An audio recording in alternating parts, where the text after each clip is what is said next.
Hi guys, இன்னைக்கு நம்ம வீடியோவில் ஏலியன் ரோமர்ஸ் படத்தோட ரிவ்யூ தான் பார்க்க போகிறோம். வீடியோக்குள்ளே போகிறதுக்கு முன்னாடி நீங்கள் நம்ம சேனலுக்கு ஃபஸ்ட் டைம் வந்தீங்கன்னா சப்ஸ்கிரைப் பண்ணுங்கள், கூட பெல் ஐக்கன் கிளிக் பண்ணுங்கள். அப்போ தான் நான் போகிற வீடியோஸ் உங்களுக்கு அன்டைம் நோட்டிஃபிகேஷன் ஆகும். சரி, வாங்க வீடியோ ஸ்டார்ட் பண்ணலாம். இந்த படத்தோட கதை என்னென்னா, காலங்காலமாக ரீல்ஸ் ஆகிட்டு இருக்க ஏலியன் படத்தோட டெம்ப்ளேட் கதை தான் இதுவும்.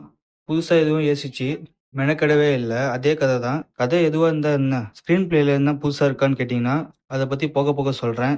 இப்போ ஃபர்ஸ்ட் பாசிட்டிவ் பையனை பார்த்துருவோம். ஸ்டோரி என்னதான் அர்த்தப்பல்சான கதையாக இருந்தாலும் எங்கேயும் வளவளன்னு இழுக்காம முதல் 20 நிமிஷத்துலேயே கதைக்குள்ளே போயிட்டாங்க.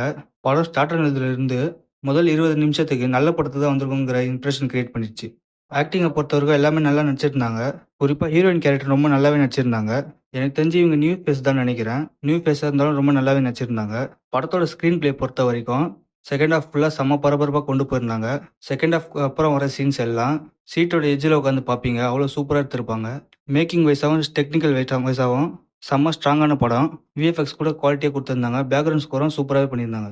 அடுத்து படத்தோட நெகட்டிவ் என்னன்னு பார்த்துருவோம். படத்தோட ஃபர்ஸ்ட் ஹாஃப் தான் எனக்கு நெகட்டிவாக பட்டது. ஏன்னா 20 நிமிஷத்துக்குள்ளேயே கடைக்குள்ளே போயிட்டாலும் ஏலியன்ஸே காட்டாமல் வளன்னு பேசிகிட்டே இருந்தாங்க. படம் பார்க்கும்போதே ஏலியன் படத்துக்கு தான் வந்திருக்குமா இல்லை சயின்ஸ் கிளாஸுக்கு தான் வந்திருக்குமாங்கிற ஃபீல் கொடுக்கும். அவ்வளோ போரிங்காக இருக்கும் ஃபர்ஸ்ட் ஹாஃப் ஃபுல்லாகவே. படம் ஆரம்பித்து 40 நிமிஷத்துக்கு அப்புறம் தான் ஏலியன்ஸே காட்டுவாங்க. அது வரைக்கும் இவங்க மூஞ்சி தான் பார்த்துட்டே இருக்கணும். அதே மாதிரி கதை தான் பழைய கதைனா ஸ்க்ரீன் பிளேலையும் புதுசாக இந்த எலமெண்ட்டை கொண்டு வரல.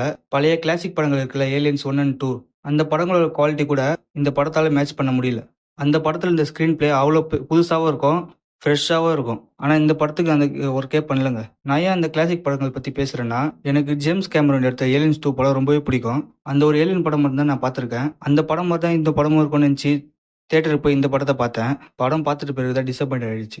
உங்களுக்கு டைம் கிடைச்சா ஜேம்ஸ் கேமரன் டைரக்ட் பண்ண ஏலியன் 2 படத்தோட போய் பாருங்க. அந்த படத்தை பார்த்து இந்த படத்தை கண்டிப்பாக காரி துப்புவீங்க. ஓகே கைஸ், இந்த படம் போய் தியேட்டரில் பார்க்கலாமான்னு கேட்டிங்கன்னா நான் கண்டிப்பாக ரெக்கமெண்ட் பண்ண மாட்டேன்.